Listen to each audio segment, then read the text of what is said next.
Iba't ibang halaman na nagmula sa ibang bansa patok sa mga plantito at plantita. Silipin sa report.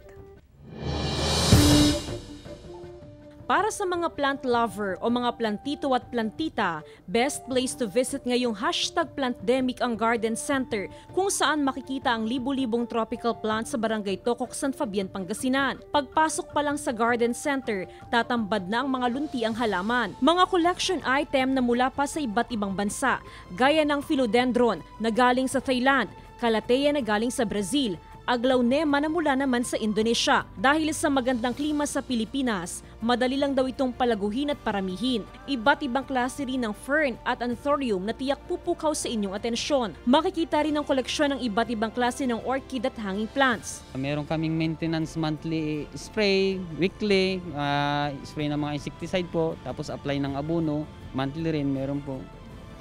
Tapos yung siyempre paglilinis din po sa mga puno ng halaman. Ganun. Hindi lamang pang-display at pampaganda sa bahay ang mga halaman, kundi the best din ito na stress reliever, lalo na sa mga kapuso natin na may pinagdadaanan sa buhay. Madali lang daw magparami ng mga halaman. Kailangan lang itong lakipan ng tiyaga at pagmamahal. Ngayong may pandemya, umusbong ang paghahalaman. Pero payo ng mga plant enthusiast na iwasang bumili o mag-alaga ng halaman kung makikisabay lang naman sa uso. Dahil mahalaga sa paghahalaman na lakipan ito ng tiyaga at pagmamahal. Bigyan ng sapat na oras sa mga halaman gaya ng pagbibigay ng sapat na oras sa mahal sa buhay. Kasama si Daryl Peralta, Jasmine Gabriel Galban.